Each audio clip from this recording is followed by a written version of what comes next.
Hello, YouTubers, friends, compatriots, bootlicker, shields, desolators, peasants, vassals, minions, meat sacks.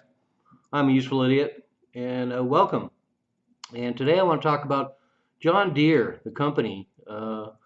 They are the blueprint and the playbook for American manufacturing and corporations in the United States.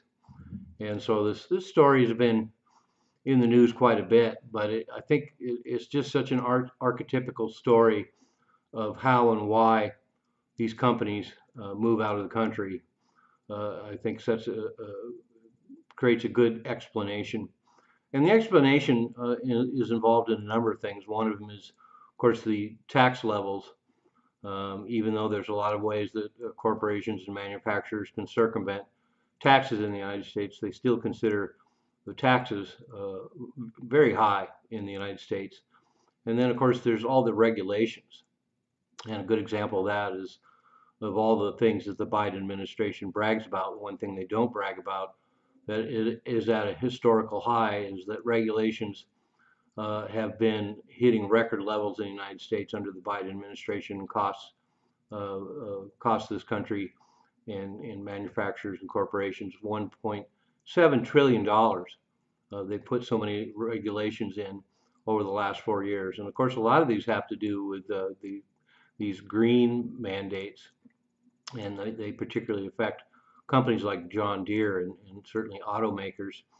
But the idea that a company that was founded in the U.S. 187 years ago in 1837 now finds it has no allegiance to the United States and is moving a lot of their facilities and manufacturing facilities overseas to Mexico and Brazil.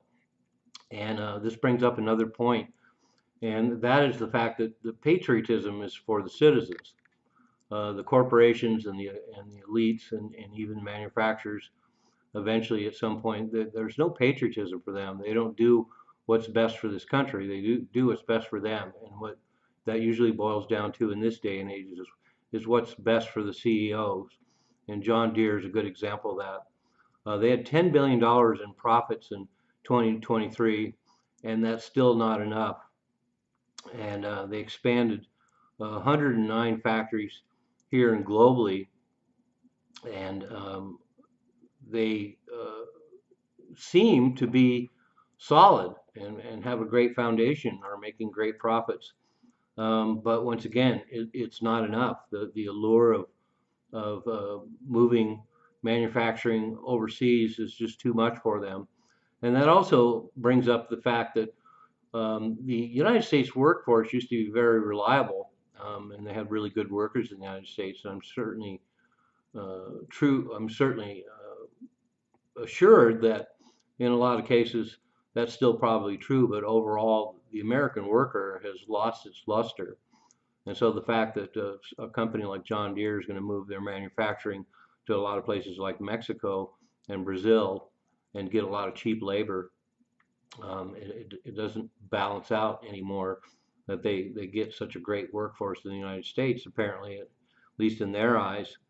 But one of the things that, of course, it marks all of these corporations and manufacturers making these moves purportedly to save money is that the CEO, John May, of John Deere makes $26.7 million in total compensation a year. And you'd think it almost seems like all their profits need to go to either the shareholders or the CEOs, because it seems like $26 million would go a long way in buffering the country and any hardships, the company, and buffering any hardships they might have continuing to operate in the United States. But as I mentioned, in 2022, John Deere announced that they were building a huge new facility in Monterrey, Mexico, and there's another facility being built in Ramos, Mexico next year. And they also announced that they were going to be building another manufacturing property in Brazil.